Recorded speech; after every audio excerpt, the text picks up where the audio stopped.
Our racist adoption coordinator, unalived, my daughter to stop us from adopting her. So I wore hidden cameras to our meetings. The adoption coordinator who unalived my daughter because she was black. My wife spent all her college years chain-smoking 3 packs a day of cigarettes. So now, 20 years later when we want to have a child, her fertility is non-existent. At first, she insisted on trying anyway, adamant that she was able to give birth. But every time we tried, she would end up lying on the side of the bed, crying her eyes out into her silk pillowcase. It broke my heart to see her blame herself, and after 2 years of raw dogging, I finally convinced her to adopt. Every night, she would turn to me with her big blue eyes and ask me things like, "Are you sure you're not mad at me?" The guilt from her past overwhelming her. And the truth is, I wasn't mad at her at all. I just wanted to start a family with her, adoption or not. Plus, my sister is a social worker, so I knew a lot about the adoption process. And that's when we met Ms. Lang, our adoption case manager. She seemed nice at first, had a permanent smile while she spoke, Cartier watch, very put together. The first thing she told us was that my wife is nearing the age, 45, where agencies won't approve her and she has to act fast. Well, my wife was 44, so I squeezed her hand to let her know that we were in this together. And luckily, we fell in love with the first child we met. She was from Ethiopia and had dark hair and eyes that made her features pop. After our 2 hours with her was up, my wife turned to Ms. Lang wide-eyed and full of joy. She was so cute. I'd love to sign. "Wait, really?" Ms. Lang interrupted before bursting into laughter. "She's 10 years old and black." She then covered up what she was going to say with a cough. "Different. She's 10 years old and different. Usually parents turn up their noses." I stared at her blankly, already hating her with every bone in my body. "My wife says we'll take her," I responded, my tone stern and assertive. Ms. Lang nodded and told us to come in the next day. So we did. But instead of being met with papers to begin the formal matching process, or even just further discussion about the responsibilities of adoption, she asked us if we were sure that we wanted to adopt Salam. The way she said her name made it sound like she was the most evil child to ever walk the planet. I clenched my fists in my pocket and told her that our answer was the same. Suddenly, she started telling us about how Salam was violent and that she was once caught hovering a kitchen knife over her best friend. I stared at her blankly, and I guess my wife caught on to what Ms. Lang was doing because she responded with, "Great, we love violent children." Her overly cheerful tone almost made me laugh, but then Ms. Lang kept going. She told us that they had to do a home study, which would cost us around $4,000. I smiled even harder. Great, I love spending money. I swear I saw her eye twitch with agitation, but I didn't care. I wasn't going to let her blatant racism stop me and my wife from getting a daughter. The home study was supposed to only be 3 hours, but Ms. Lang dragged it out to be a 3-week-long process. During this time, I tried to report her, but the woman on the phone said that Ms. Lang had been working there for 30 years with 0 complaints, so we ought to trust her judgment. 5 minutes after finding out we passed the home inspection, we got the call. It was Ms. Lang. She called us into her office for an emergency meeting. On her desk were dozens of documents with photos of white, blonde, and American children. "A couple like you deserves to have a child worthy of raising," she said with a straight face. My jaw dropped so hard I swear I could hear it crack. My wife gasped. Ms. Lang continued, "Listen, I'm not like the liberals. You don't need to pretend." I banged my fist against the table. "We're not effing pretending. Let us adopt her." She rolled her eyes before saying, "Fine, have it your way." It wasn't until a week later that we were able to see Salam again. We hadn't seen her in months, and she recognized us immediately. "Thank you for being my parents," she exclaimed. Tears were streaming down my wife's face, and that's when I knew that it had all been worth it. In the days leading up to her gotcha date, we did everything to prepare for Salam's arrival. So we were shopping for new clothes at Target when we got the call. It wasn't Ms. Lang, it was the police. I immediately put them on speakerphone. They told us Salam had been found lifeless at the kitchen table, her lips blue, eyes wide and glassy. Turns out, someone in the foster home had put arsenic in her food. My wife fell to the floor, her heart shattered. My body froze, and the aisles around me started spinning. I instantly knew it was Ms. Lang. I called the police immediately, told them we had video evidence of someone tampering with our car. They sent an officer out, Officer Gerald Washington, a veteran cop with 20 years on the force. He looked under the car and found a bag of substance tucked behind the tire, enough to charge me with intent to distribute. My heart stopped. The officer, thankfully, wasn't an idiot. He could see what was happening. He bagged the substances as evidence and took the security footage. Said he'd been a cop for 15 years and had never seen such a clear case of someone trying to frame someone else. He promised to file charges against Ms. Lang for planting evidence. He seemed genuinely angry about the situation, but when he ran it up the chain of command, he hit a wall. His supervisor, Captain Brooks, said the video wasn't clear enough. Could have been anyone. Without more evidence, they couldn't arrest Ms. Lang. The officer, Gerald was his name, pulled me aside after, told me Ms. Lang's brother-in-law worked in the department. Deputy Chief Harrison told me to watch my back, said sometimes the system protects the wrong people. That's when I decided to take matters into my own hands. Not violence. I'm not that kind of person, but I was done playing defense. I set up more cameras, hidden ones this time, tiny devices I ordered online, in my car, around the house, even one in a button on my jacket. If Ms. Lang was going to come after us again, I wanted wanted to be ready. I spent hours researching recording laws in our state, making sure everything I did was legal. I didn't have to wait long. 3 days later, she called my wife. Her voice was sweet as honey, that same fake warmth she'd used when we first met her. Said there had been a mistake with Selam's case. Said she had some belongings of Selam's that we might want. My wife was suspicious, but the thought of having something of Selam's was too tempting. We agreed to meet her at her office the next day at 2 p.m. I went with my wife, the camera in my jacket recording everything. The office building was the same sterile place we'd visited so many times before, but now it felt sinister. Ms. Lang was all smiles when we arrived. That same permanent smile that now made my skin crawl. She led us into her office, closed the door behind us. The click of the lock seemed louder than it should have. There were no belongings. Of course there weren't. Instead, she sat behind her desk and told us we needed to stop. Stop investigating. Stop talking to journalists. Stop trying to ruin her reputation. She'd worked hard for 30 years, she said. She wasn't going to let 2 bleeding hearts destroy everything she'd built. Her voice was calm, conversational, as if we were discussing the weather. My wife lost it, started screaming at her about Salam, about all the other children, about Marcus and Aliyah and Diego. Ms. Lang's smile never wavered. She said Salam's death was unfortunate, but sometimes these things happen. Said we should focus on moving forward, maybe consider one of those nice white children she'd shown us. The casual racism in her voice was chilling. That's when she said it, the thing we'd been waiting for. She leaned back in her chair and said she'd done us a favor. Said children like Salam weren't meant for families like ours. Said she'd saved us from years of trouble, behavioral issues, cultural differences, identity problems. She'd seen it before, she said. White families thinking they could save some poor child from Africa or Haiti or Guatemala. It never worked out. They always ended up returning the children or worse. My wife asked her point blank if she'd unalived Salam. Ms. Lang laughed, a cold, hollow sound. Said she didn't get her hands dirty like that, but she knew people in the foster system who understood that sometimes difficult decisions had to be made for the greater good, for the preservation of proper families. I kept my face neutral, knowing the camera was recording everything. Asked her to clarify what she meant. She was on a roll now, confident we couldn't do anything. She told us about the foster parent she'd convinced to help. Told him the girl was violent, dangerous. Told him it would be better for everyone if the adoption didn't go through. She didn't tell him to use arsenic specifically. That was his choice. But she'd made it clear the problem needed to be solved permanently. My wife lunged across the desk. I had to grab her, hold her back. Ms. Lang finally stopped smiling. Told us to get out of her office before she called security. We left, my wife sobbing, me gripping the camera in my pocket like a lifeline. In the parking lot, I checked the recording. Crystal clear. Every word captured. We had her. I called Gabriel first. Told him what we had. He said to make copies immediately. Store them in different places. Upload one to the cloud. Put one on a flash drive. Email one to yourself. Then call the police. Ask for Gerald specifically. He was one of the good ones. We drove straight to the police station. Gerald was there, thank God. We played him the recording. His face got darker with every word. When it was over, he said this was enough. More than enough. But we needed to be smart about it. Ms. Lang had connections. We needed to make sure she couldn't wiggle out of this. He brought in another detective, a woman named Amber Rodriguez, who specialized in homicide cases. She listened to the recording twice, taking notes. Asked us detailed questions about the timeline,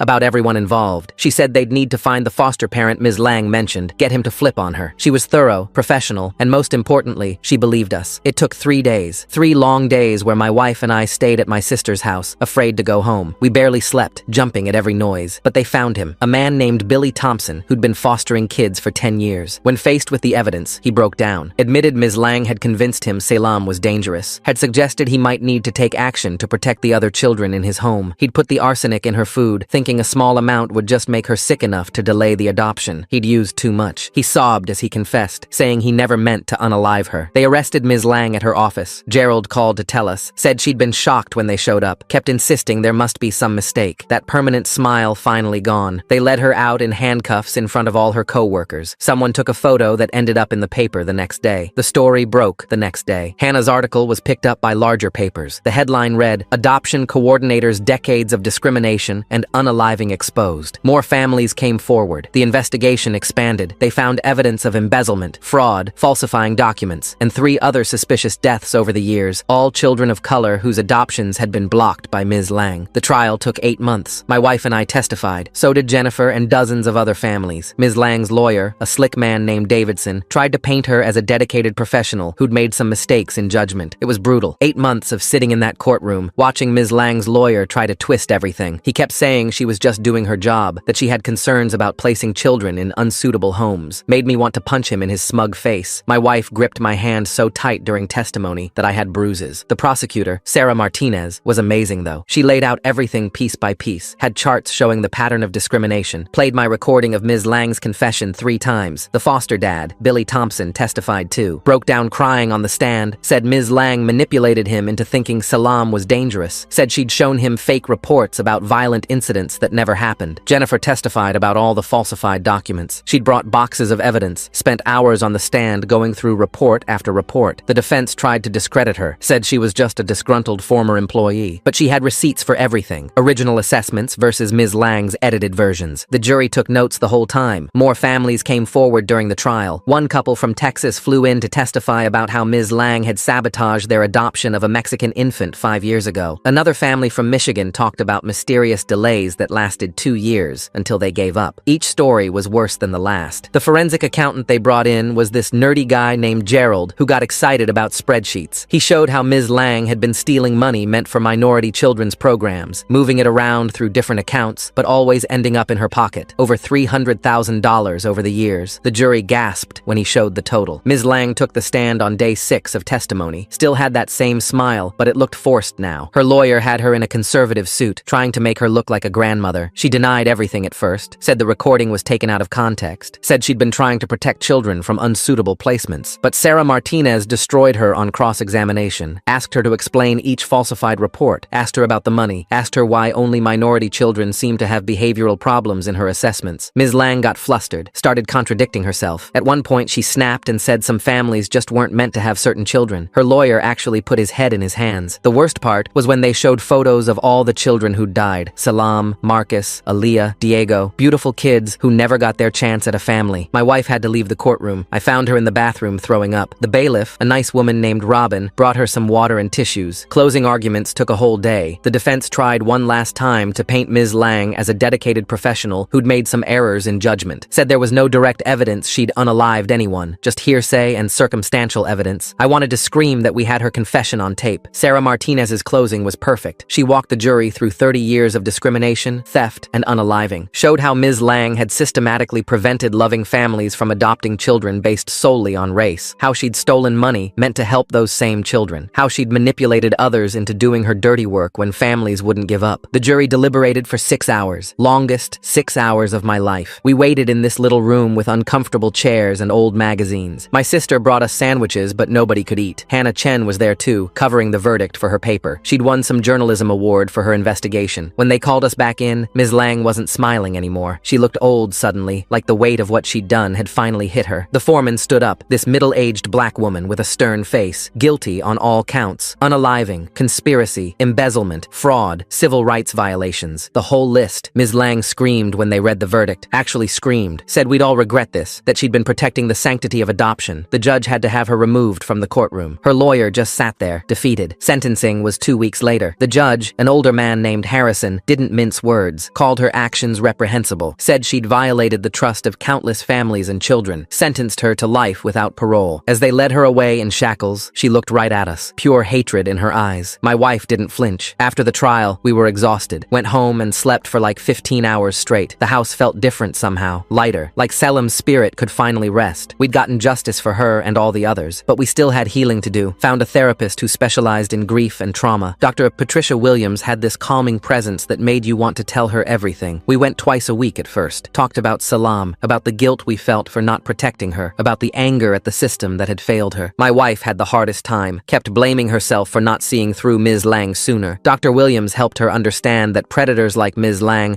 are experts at manipulation, that we'd done everything we could with the information we had. It took months, but slowly, my wife started to forgive herself. We also had to deal with the practical stuff, lawsuits against the adoption agency, which eventually settled out of court. They implemented new oversight procedures, mandatory bias training, better background checks. It wasn't enough, but it was something. We used part of the settlement to start a foundation. Nothing fancy, just a small non-profit focused on protecting vulnerable children in the adoption system. My sister helped us set it up. She knew the system inside and out. We started small, offering grants for independent home studies so families wouldn't be dependent on potentially biased coordinators. Set up a hotline for families to report discrimination. Created a database of adoption professionals who'd been verified as ethical. About a year after the trial, we felt ready to try again. Found a new agency across town, one with a good reputation. Our new coordinator was this young woman named Kayla Johnson, who actually seemed to care about kids finding good homes. No fake smiles, no judgment, just genuine desire to help. She showed us profiles of several children. We were open to any child who needed a home. Race, age, background, none of of that mattered, just wanted to be parents. Then we saw her profile. Another girl from Ethiopia, 6 years old. Her name was Marta, but she liked to be called Hope. The first meeting was at a park. Hope was shy at first, hiding behind Kayla, but my wife had brought bubbles, and soon Hope was running around trying to catch them. Her laugh reminded me of Selim's. Not the same, but that same pure joy. We spent 2 hours playing on the swings, feeding ducks, just being together. The adoption process was so different this time. Kayla was transparent about everything. No surprise fees, no mysterious delays, no sudden behavioral issues, just standard paperwork and home visits. The whole thing took 4 months. The day we brought Hope home, she walked into Selim's room, now her room, and said it was the most beautiful room she'd ever seen. We told Hope about Salam from the beginning, not the horrible details, just that we'd tried to adopt another little girl who died before she could come home. Hope understood loss. Her birth parents had died in a car accident. She started calling Salam her sister who lived in heaven. Every year on the anniversary of Salam's death, we visit her grave. It's in this peaceful cemetery with big oak trees. Hope brings drawings she's made, tells Salam about school and friends and our dog Biscuit. Last year, she left a letter saying she was taking good care of me and Mommy for her.